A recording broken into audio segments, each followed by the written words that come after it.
The Flash Season 3 Episode 12, Untouchable. Now, this episode had a huge focus on Wally learning how to phase, how to be basically a better kid Flash. And I think they did a pretty good job with it. I thought it was pretty cool, some of the training that they went through. Some of the emotional stuff in this was pretty good, as well as some of the character development that really showed up in this, and even some of the hints that they had for future storylines. I feel like even though they didn't focus on a lot of different things, I feel like what they did was actually pretty good. They introduced, kind of officially, the relationship between Caitlin and Malfoy. I still can't remember that dude's name at all. But they kind of, officially introduced that relationship. They got a little bit closer to the Killer Frost thing with Caitlin using her abilities. Of course, she was able to control it because she got this, the hero TV speech. But she used her powers a lot in this, and they're just moving closer and closer to it, so I thought that was good. They reference the future because they talk about the actual restaurant in the beginning of the episode was Luigi's. They actually referenced the Savitar stuff and the final husks because they mentioned that a long time ago. Like, oh, we found other husks, but we never found those people. So there were two left, and this was one of them, the guy in this episode. And they finally brought that into play. And I think they may have given us they certainly gave us the possibility to come up with a few theories, because I'm starting to think that the final person that was changed through this husk that Malfoy was looking for, I wish I could remember his name in the show. They say it a million times per episode. They say his name, and I just never remember it. But he mentions, he was going to go out and look for this final husk person, and my guess at this point is that that's who's going to end up bringing Savitar back. In these couple of months, they probably are going to stray away from that storyline for a little while, and they'll be focused more on the other elements of the future outside of Savitar, like the news stories and Joe getting this award and all the other stuff that they had. I didn't even know the Luigi's thing was on there. I thought they actually, wrote out all of this stuff in the other episode. And so when they mentioned Luigi's, I was like, oh, I don't remember them, mentioning that. But I guess they mentioned the stuff that it actually involved involved the characters and not just everything. So I really like what they did with that as far as having a lot of stuff go on in this one episode. So I certainly enjoyed that. Barry teaching Wally how to phase through stuff is really cool. And they go through this, the whole episode is Wally not being fast enough. He's running into this wall a bunch, and he tries to save Iris, and he doesn't end up saving her. He ends up getting her just a split second too late, and so that leads to the Caitlin stuff, which I actually thought was how they were going to defeat the guy in the first place, because they talked about it was with the very first body. It was like, oh, it's decaying so fast because it's spreading.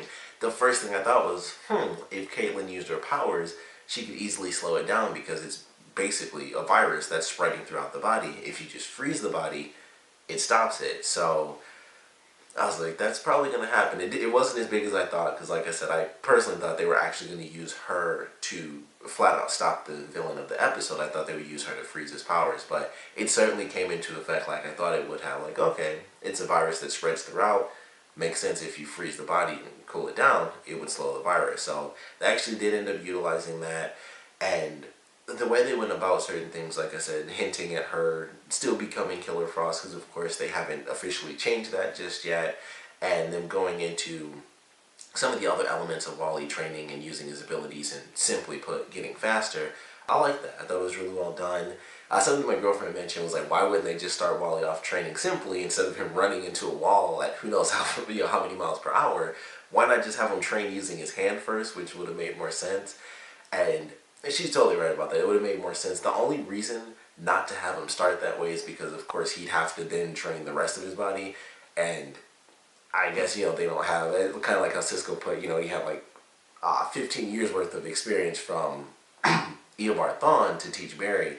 They don't really have that type of experience to teach Wally. Plus, they're on a very tight schedule with these couple of months. So that's the only thing I can think of. But they should have put that in there. Like, why not? Especially after Barry showed him, like, he uses his hand.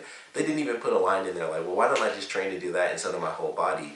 They could have at least thrown it in there like, oh, because we're on a time trial and you need to just know how to do it right off the top, because that actually makes sense to me. But of course they don't explain it. They just let you see an obvious answer, and they just kind of just leave it like that. But it pays off in the end, because ultimately Wally is able to do it.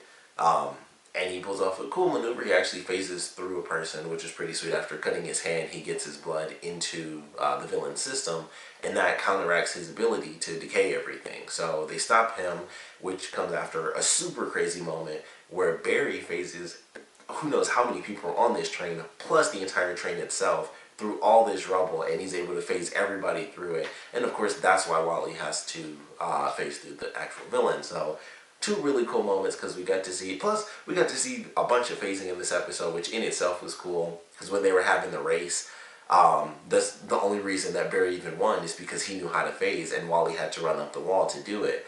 So I thought that was cool, and they show in slow motion, he just runs straight through the wall like it's nothing. And then we get to see him do like the hand thing, which it was kind of weird to see him do it because every time anybody does like the hand thing, I'm like, oh, that's a villain move, because that's how they kill everybody in that show when it's a speedster. It's like they do that and they kill somebody. So I was like, it's really weird to see Barry do like that move with just his one hand, because every other time they show it in the series, it's somebody getting to kill somebody innocent. It's like, huh, really weird to watch Barry do that move. It's like, that was weird, really weird. It took me out of it for a second, like, oh crap, it's almost like exclusive to the villains until this one episode, so I thought that was kind of funny. But I thought it was really well done, the way they did it with him training, and the team reveals it to Iris, or reveals to Joe that Iris could potentially die in the future, and I thought that was nice that they just finally did that, because there was no reason to really hide that from him outside of the obvious stuff, like, yeah, he'd be freaked out, but it just didn't make a lot of sense. And Iris is the one, like, she was real flip-floppy in this episode, because she was talking with Barry, and he's like, I think we should just tell him, and she's like, no, we agreed not to do that. And it was funny, as soon as she said that, I was like, technically, she didn't want, Barry to say anything, so that's why they agreed. It wasn't like they both thought it was a bad idea. She told him not to, and he was like, okay. And it was the same thing in this episode, and then she was the one who flipped. It wasn't like it came out in some other way, but she was freaking out about her dad, which was a totally different situation, because that was something that they'd been through 100 million times, even though he was being kind of stupid, like, oh, I'm fine and I'll take off. It was a little bit different considering they were dealing like some crazy Flashpoint stuff.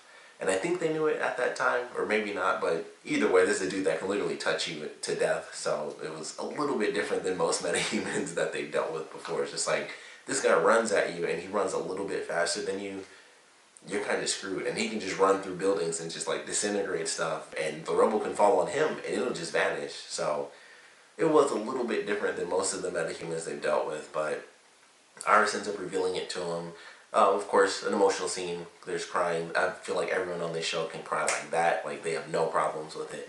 But it was a good scene, and then everybody goes off and does what they can to solve the mission. But I liked it. I thought it was a really good episode, and the way they had the emotional impact of the characters, and Wally kind of doubting himself with him, especially with him being the cocky character, and they have Iris and Cecile and her daughter's like obsessed with Kid Flash, and I love the moment where they're at Jitters, and they have Joe, it's like, who would you choose? And even Wally was trying to pressure him into doing it. I thought one of them would be like, it's no big deal, like they're both really cool. But Wally's like, yeah, but like, if you had to choose though, and it was such a funny scene. I really liked that part. But it was a really good episode. We got to see a lot of cool Flash moments. We got a lot of good slow motion stuff. I didn't hate the slow motion in this because there were parts, I think I mentioned, I think it was the last episode, the part where Wally did like that weird jump, and I thought it just looked weird in slow motion. But I like what they did in this one. They have him, when he runs through the guy in slow motion. It didn't look too bad. It didn't last super long, because I was like, if this lasts too much longer, it'll look too CG, because of course they look really CG, because they are. So I think they did a good job with the pacing of how fast, or not how fast, but how long they did like the CG slow motion sections for them running or doing anything. And I was like, I like that. I like when they balance it out, but we still got to see a lot in this episode. Phasing an entire train was amazing.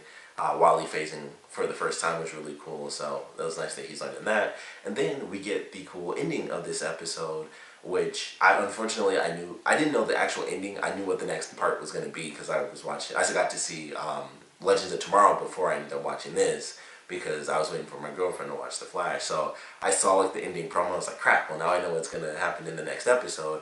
But I didn't know that it started off this way. I saw like the very end, so I knew that it was a two-part thing. I had no idea that it started because they went to Earth 2. I just assumed somehow Grodd made it back to Earth 1. So it was still kind of cool that Jessie comes in and it's like, holy crap, what just happened here? And she's freaking out, so they have to go and save Earth 2 Wells from Gorilla Grodd. So I'm excited for that, especially since they're making it a two-part event. I'm really excited to see what they're going to do with that. It seems like they're going to leave HR behind, so they aren't going to do the whole one actor plays two characters. They aren't going to do that thing. So HR seems to be on Earth, so we'll probably get an interesting storyline with that where he's just there by himself. Or I think it was like him and Caitlin, because I believe in the actual promo it was Barry, Cisco, Wally, and then there was someone else, and it may have just been Jessie that was with him, just not in her actual costume, but it looked like it was a different person, so that may have been Caitlin. But whenever they do that where the characters stay in another place for an extended amount of time, there's always another villain that comes along, so I'm curious how they're going to deal with that aspect of the show with, for a two-part event. So I'm excited to see what they're going to do with this. Of course, Gorilla Grodd coming back in general should be fairly exciting, so looking forward to that. But of course, I would love to know what you guys thought about this episode, so please comment below, let me know your favorite parts, your least favorite parts. And I definitely want to know what you guys thought about the training between Wally and Barry in this episode, considering how they've trained Barry throughout the series. How do you guys feel about just Wally's training in general, not specifically this episode, but how they've trained him in general to utilize his speed and how, him being faster than Barry and stuff like that. How do you guys think they're dealing with that? Because I think they're doing an okay job with it, but I think the main reason it's only okay is because we've already seen all the cool stuff from Barry, because he has to learn it. So we've seen him run at Mach 1 when he did the Mach 1 punch. We saw the Mach 3 jump before when he had to jump across the bridge. We've seen, we saw him when he first did the tornado move, which I did love that sequence at Jitters too, because Wally didn't know what to do, and he looked up at Barry and he did like the motion. I was like, I like that. I thought that was a cool thing where Wally isn't so used to the situation. He's like, well, what the heck do I do if I can't touch this guy? And Barry just knew the answer, and I was like, that was probably my favorite moment in training, honestly. It was so simple, and it was just like, and he does the little motions like, oh, that makes perfect sense. So that's probably my favorite moment so far. Other than that, they even make fun of it a little bit when Barry asks HR, like, how do you train him and stuff? And he's like, it's vocal positivity, and all he says is, good job and stuff. So they've kind of poked their own fun at it a little bit. Like, really, Wally's just running, and that's about it as far as training. But we'd love to know how you guys feel about his advancement so far, and how they've really focused on it, or haven't focused on it, because it hasn't been a big focus. It's just you're getting faster, and it was really the point of this episode was specifically phasing rather than, well, I guess technically that is him still getting faster. But we'd love to know how you guys feel about Wally's training and how he's advancing, and of course what you guys thought about this episode in general. So please comment below, let me know, and thanks for watching.